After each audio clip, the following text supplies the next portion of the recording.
There's a very famous incident where the Prophet ﷺ was sitting with Abu Bakr as-Siddiq radiallahu ta'ala anhu, and a man came and he started to insult them.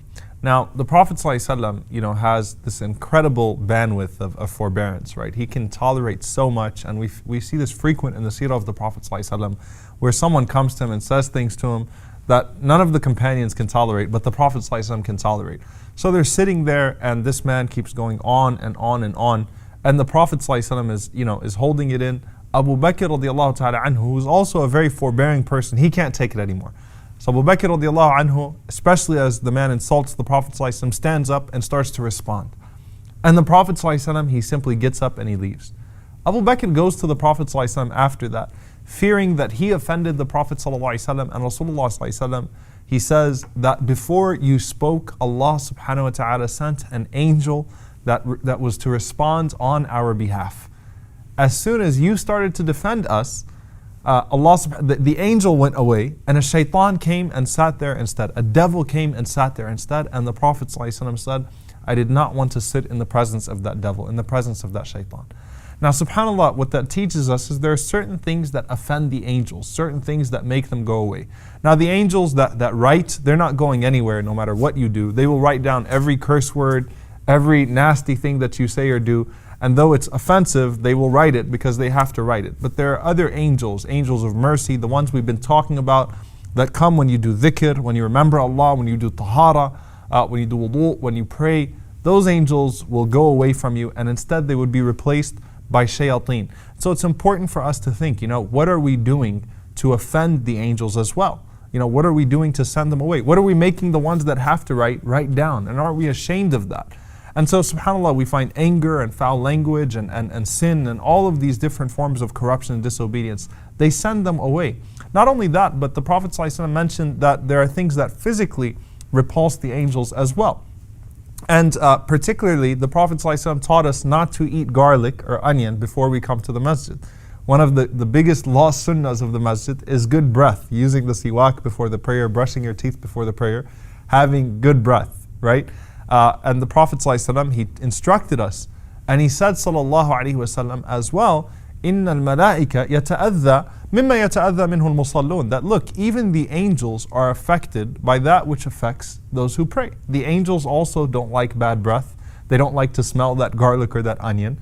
Rasulullah ﷺ said not to spit to your right side when you pray because there's an angel that would be there. So you don't want to harm them or offend them. You can't physically harm them, but don't do anything to offend them. Now, even on the spiritual side of this all, there's a very beautiful statement that's attributed to Sufyan al-Thawri, rahimahullah ta'ala, that he was asked, how do the angels know that a person intends a good or an evil deed? Because obviously there are certain things that Allah subhanahu wa ta'ala alone has access to. So how do they know when a person intends good or evil? And you know what he said? He said when someone intends to do good, Allah subhanahu wa ta'ala causes a sense of musk to start coming from him that only the angels can smell. And when a person intends evil, that person starts to smell bad. And the angels smell that, and so the angels already kind of have an indication based upon that smell what you're about to do. And there's a very famous statement from one of the tabi'een who said that if sins had a smell, then you wouldn't want to sit next to me. SubhanAllah, to the angels, it could be that they literally have that smell. Then you have a narration that I hesitate, I don't mention this when I teach the story of Jibreel anymore because it opens up a can of worms. And any of you who have taken that class, you know that I'm already, very, very limited by my time. And by even saying that narration, I open up so much and just people get confused for the rest of the night. It's a very famous hadith that Jibreel alayhi salam did not enter the house of the Prophet ﷺ because the Prophet ﷺ had a sculpture and he had a dog that was under the bed of Aisha radiallahu anha or belonged to Al-Hasan or Al-Hussein radiallahu anhuma or so on and so forth. And Jibreel alayhi salam said that look, the angels do not enter a house that has dogs or suwar, pictures, drawings, sculptures, so on and so forth. Now, that hadith raises many, many issues for us, right? Number one, look, if there is any house that the angels would enter despite something that they usually don't enter, it would have been the house of the Prophet ﷺ. So even the house of the Prophet ﷺ was not entered by Jibreel alayhi salam in that situation.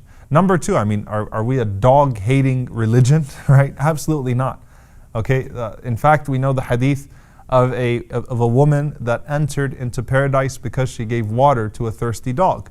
The Prophet ﷺ, said that a person could keep a hunting dog, a person could keep a dog that guards property, or so on and so forth. This is obviously not a dog-hating religion per se. The only thing we're prohibited from is keeping a dog within the home because of impurities. Not that a dog is an impure animal; it's not a najis animal, but the saliva is impure.